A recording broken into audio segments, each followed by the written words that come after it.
Balik kulungan ang dalawang tulak ng droga diyan po sa Taguig City makaraang masakote sa ikinasang operasyon ng Southern Police District. Batay sa record po ng PNP, ito na ang ikatlong beses na makukulong ang dalawang suspect. Si Jim Tejano maghahatid ng detalye ng ulat na yan.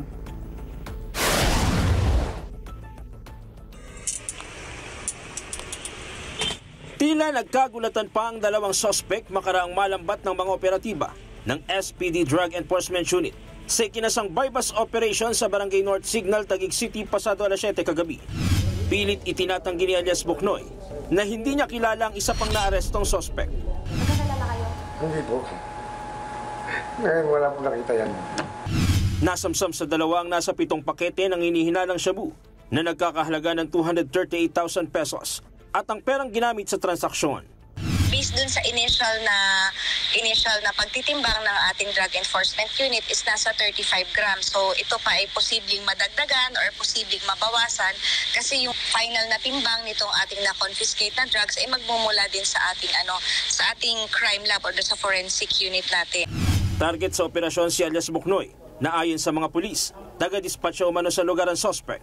Ang nasabing operasyon ay resulta sa pagkakaaresto sa naunang suspect na sangkot rin sa kalakaran ng iligal na droga sa Taguig City noong April 15 taong kasalukuyan. Sa nakalap na impormasyon ng PNP, partikular na pinagkukunan ng kontrabando ay ang tinatawag na kangkungan sa Taguig at Maharlika.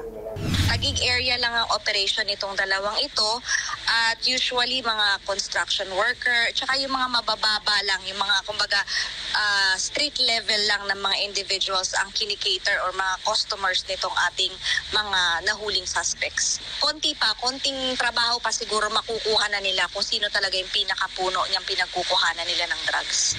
Aminado naman ang suspect na labas-masok na sila sa kulungan dahil sa kaparehong kaso. Pero pilit nilang itinatanggi ang umano'y mga nasabat na kontrabando sa kanila. Hindi ko po nahawakan yun.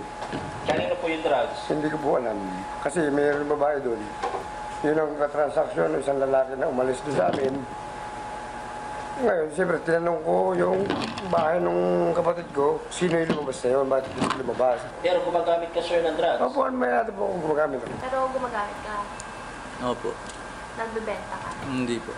Gano'n na kayo katagal na gumagamit ng drugs? Medyo matagal na rin po. Mahaharap ang mga suspect sa reklamong paglabag sa Republic Act 9165 o ang Anti-Illegal Drugs Act. Jim Tejano, para sa mata ng Agila. Matatag, matapat. Maraming salamat sa inyo pong pagsubaybay sa Mata ng Agila Primetime. Para malaman ang matatag, matapang at matapat na mga balita, i-follow lamang at mag-subscribe sa AtNet25 TV.